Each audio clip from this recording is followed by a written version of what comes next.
haana chaanokwanisa kuita, asi akadzokera kotaurira mhepo yake. Mhepo yake ndio ichavhuvhuta, inosvika mukati meropa renyu rese kusvika rinopera redzinza. Nevari Mozambique vanotorwa kuuya panapa manzwa, nemhepo yacho inosvika kotaurirwa chete kuti teera shamwari, isoja iri.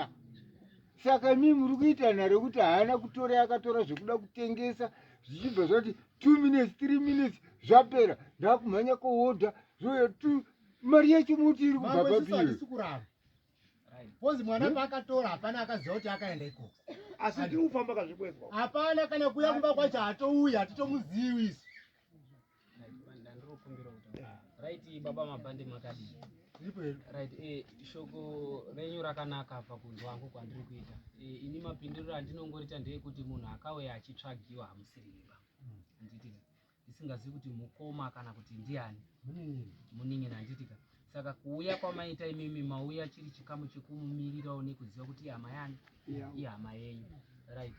Ndambonzwa paya muchiti imimi kana sinzi asina kubatika wasitora wanoita zvavanoita. Dai kuri kuti imimi tomboti hamuna kutsikwa namambo ba. Mwana wenyu imimi ari kupenga kana kuti arwa kana kuti afa kana kuti mafamba vamanzwa kuti chikwambo chakatorwa nanhingi ichi chiri kurwarisa mwana ichi ndechekwasitori chakatorwa nanhingi wenyu. Story obva auya achiti handikwanisi kukubatsirai kana kurapirai mwana iye, ndinodhira bedzi nemunhu wangu akatora chinhu ichocho. Mainzwa sei imimi? Zvinhu zvinezvi zvakakuomerai kuti chiremba akundirasa, ndimuri kuzviona. Haachade kundirapira ba mwana wangu pachikaranga chakaitwa nehama yani nehama yake. Isusu hatitadzi kutsvaga mungaza wedu, asi mukaona tiri kumboita zvemasamanisi kuti tiwirirane tione kuyanana, tese tionesane. Kana mangwana ndikauya pamba penyu muchindipawo mvura tichiyeuchidzana pane zvakaitika, nekuti tinee tichiziva kuti mangwana zvinonyangara. Haisinzirai kuti tinee tichishaya kana kuti tinotadza kuziva kuti tinoita seiba nevanhu vedu vanotiramba izvo chiremba agara nazvo.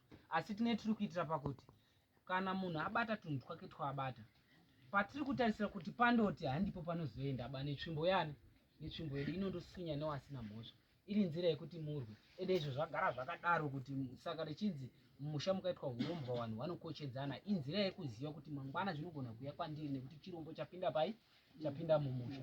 Saka kuuya kwenyu kuya kodaira pamberi pamambo hakuna kushataba, kwakanaka chaizvo.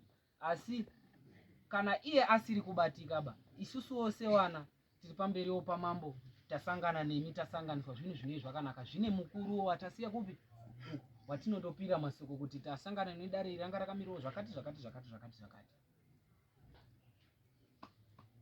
Kana izvo asina kuuya ba, mwemwe motaura mamirire muripwa wacho. Ndokutaura kwamakuita tokanda ikweyo kuti gadzira shakati neshakati neshakati. Manya wapi Johnson pa road bus hapo. Uye nasho, uende nasho ikweyo. Manya pa bus atipei. Azviite. Jemason. Right, izvozvo zvakanaka. Zvakashatira futi pakuti hatigoni isusu kuchaja munhu. Maiyo, Nathan ngauye paground. Imimi hama dzacho imi munofana kuziva kuti tobata sei hama yedu toenda mamambo. Mambo we tauya nemukomana upi? Nemukomana uya. Takuda kuronga nyauya yekwa story. Inojeka pakuti story anochitaura manje akatasana nemunhu wani. Nemunhu wani.